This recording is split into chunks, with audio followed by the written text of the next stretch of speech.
too. So now that we've got the coal, charcoal burning good and the coke is going good, we're going to roll this way back. I'm going to use the damper and close that down because we don't want to consume any more fuel than we have to because it's expensive.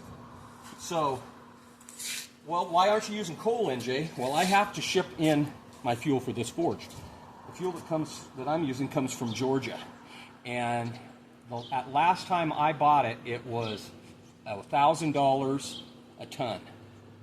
Yeah, so you don't want to waste it. Now, the good thing about the bringing in the coke versus the coal is you get a lot more BTUs out of the coke than you do the coal, and the price is almost exactly the same.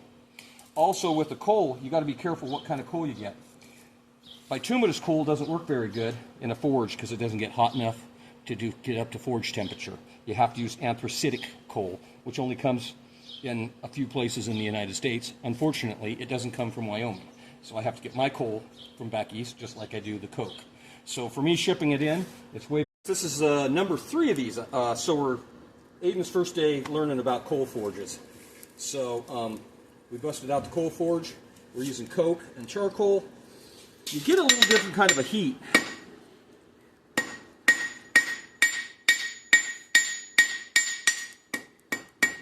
When you're using a solid fuel forge. It just seems deeper. I don't know if everything gets hotter faster. It's just a different kind of a heat. They get a lot hotter. I generally do most of my forge welds in the coal forge just because they work out a lot better. Yeah, there's the coal forge. Get hot and hit it, always wear your safety suits. All right, so NJ Cody Ironworks. So this will be number 4 video on the coal forge. Aiden knew that when I was doing this on the road, and I used to go different places, this was the forge that I used. Now, it's all jammed up because we went down the road with it, and you can see it's all full of coke. But this is actually a hand crank fan.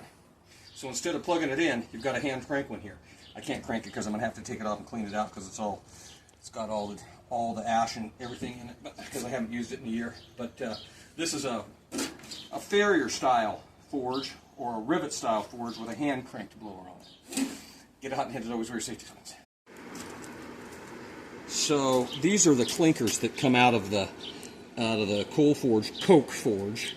When we get done, I don't get a lot of ash because we're using coke, but you end up with these little glassy clinkers. That's what this is called, and that's what blacksmiths get in their Christmas stockings when they've been naughty from Santa Claus.